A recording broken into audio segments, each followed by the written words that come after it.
Hello बच्चों, आज हम मांग की कीमत लॉज को मापने की जो बिंदु विधि है उसके बारे में जानेंगे, उसके बारे में पढ़ेंगे। इस विधि को बिंदु विधि, ज्योमेट्रीय विधि या ग्राफिक विधि के नाम से भी जानते हैं।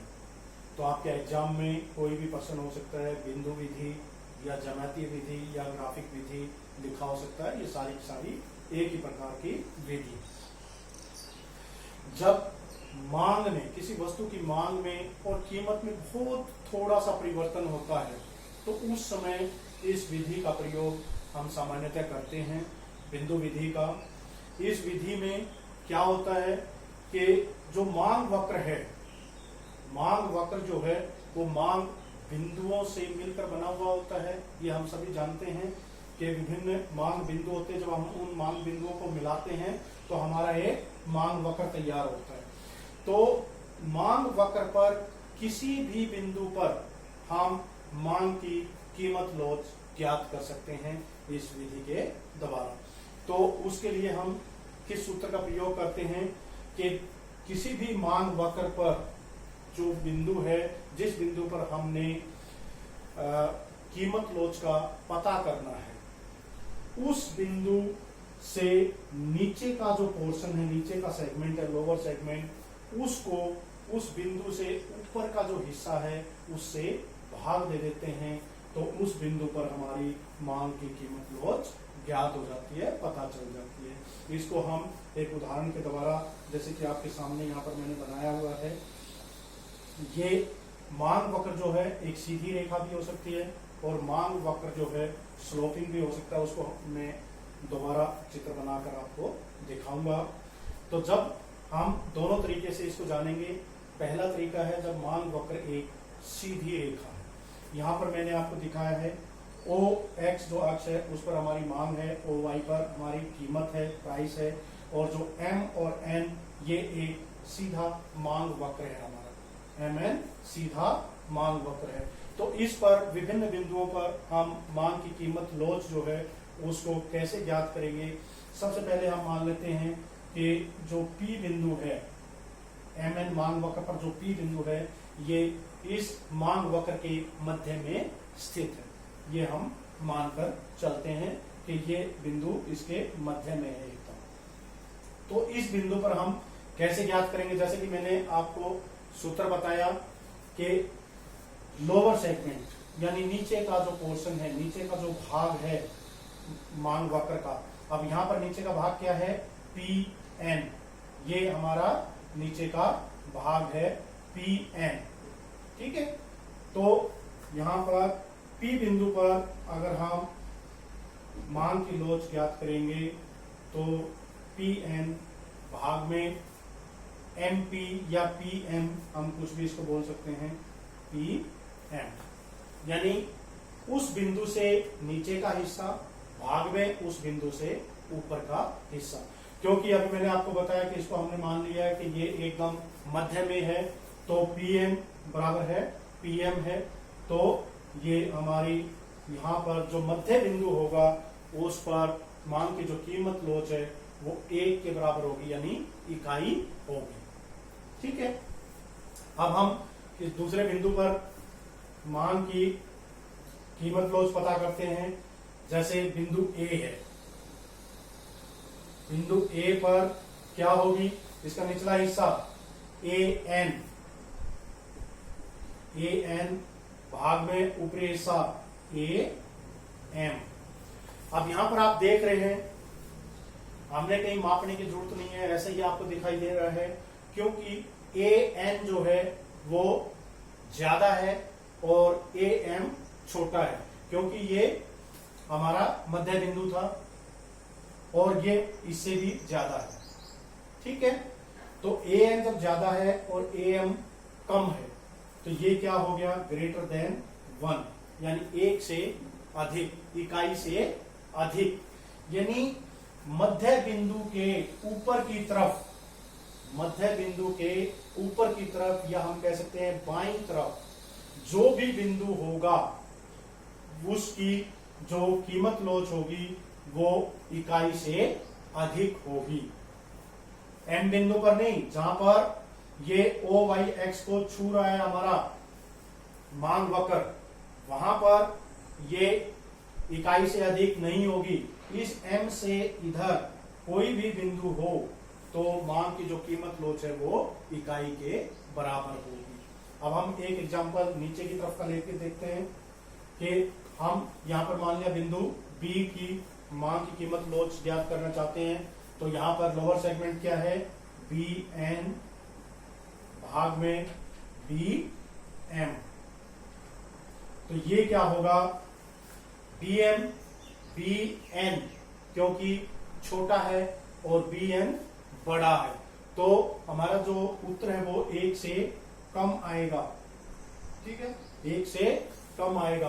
तो मध्य बिंदु के नीचे की तरफ या मांग वक्र के मध्य बिंदु के दाहिनी तरफ जो भी बिंदु पड़ेगा उसकी जो कीमत लोच है मांग की वो इकाई से कम होगी, इकाई से कम होगी।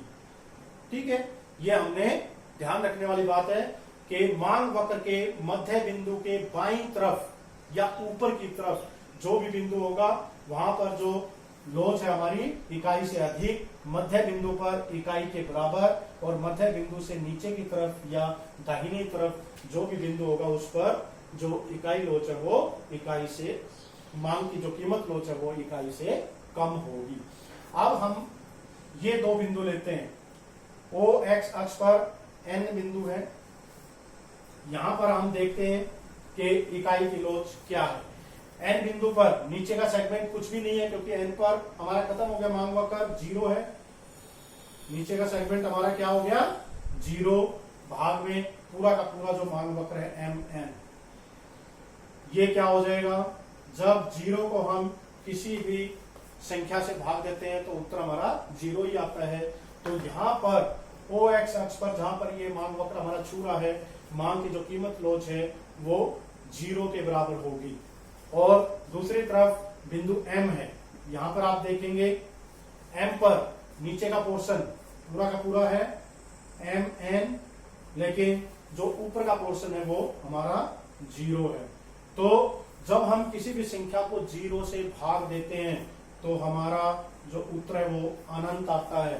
तो यहाँ पर इस बिंदु पर जो कीमत लोच है वो क्या होगी, अनंत होगी। तो इस प्रकार हमने उदाहरण के द्वारा ये जाना कि जब एक स्ट्रेट मांग वक्र है, सीधा मांग वक्र है, एक रेखा जो है मांग वक्र की वो सीधी है और वो एक्स अक्ष और वाई अक्ष को छूती है, तो इसका मतलब है कि जो मध्य बिंदु है वहां पर हमारी कीमत लोच वो इकाई के बराबर होगी। मध्य बिंदु से ऊपर कीमत की लोच इकाई से अधिक होगी, मध्य बिंदु के नीचे की ओर इकाई से कम होगी, और जो एक्स अक्ष पर मांग वक्र छू रहा है उस बिंदु पर इकाई कीमत लोच वो 0 होगी, 0 होगी, और जहां पर हमारा मांग वक्र वाई अक्ष को छू रहा है वहां पर जो कीमत लोच है वो अनंत होगी। तो ये तो जो है हमने बहुत ही आसान सा टॉपिक है, बिंदु विधि के द्वारा हम कीमत लोच किस प्रकार मापते हैं। जो मांग वक्र का निचला भाग है बिंदु से, जिस बिंदु पर भी हम कीमत लोच ज्ञात करना चाहते हैं उससे निचला भाग में उस बिंदु से ऊपर का भाग, यही इसका सूत्र है कि निचला भाग में ऊपरी भाग। अब एक दूसरी स्थिति हो सकती है जहां पर मांग वक्र हमारा एक सीधी रेखा ना हो, तो वहां पर हम किसी बिंदु पर उस मांग वक्र के किसी भी बिंदु पर कैसे हम जान सकते हैं। अब आपके सामने मैं एक मांग वक्र बनाता हूं जो कि एक सीधी रेखा नहीं है, ये मांग वक्र है। जो सीधी रेखा नहीं है, ढलान ऋणात्मक है, इसके किसी भी बिंदु पर मान लिया यहां पर ये पी बिंदु है, इस पर मैंने कीमत लोच ज्ञात कर ली। तो हम क्या करेंगे, इस पी बिंदु से छूती हुई, इसको स्पर्श करती हुई एक स्पर्श रेखा खींचेंगे जो y अक्ष और x अक्ष दोनों को छूती है। तो यहां पर मेरे पास कोई स्केल नहीं है, मैं हाथ से ही सीधा एक लाइन खींचता हूं जो कि P बिंदु को छूती हुई जा रही है।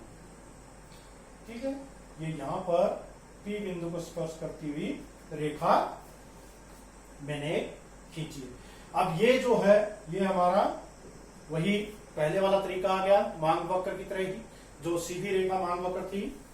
ठीक है, यहां पर जो है इसका ढलान, ये हमारा नया मांग वक्र है। इस मांग वक्र का ढलान P बिंदु पर और इस मांग वक्र का ढलान P बिंदु पर दोनों का समान है, क्योंकि एक दूसरे को छू रही है। ठीक है, तो यहां पर वही फार्मूला के P बिंदु पर हम मांग की कीमत क्लोज कैसे ज्ञात करेंगे। ये हमारा n है, ये m है, जहां पर y अक्ष और n अक्ष को छूती है। तो Pn नीचे का पोर्शन भाग में Pm ऊपर का पोर्शन।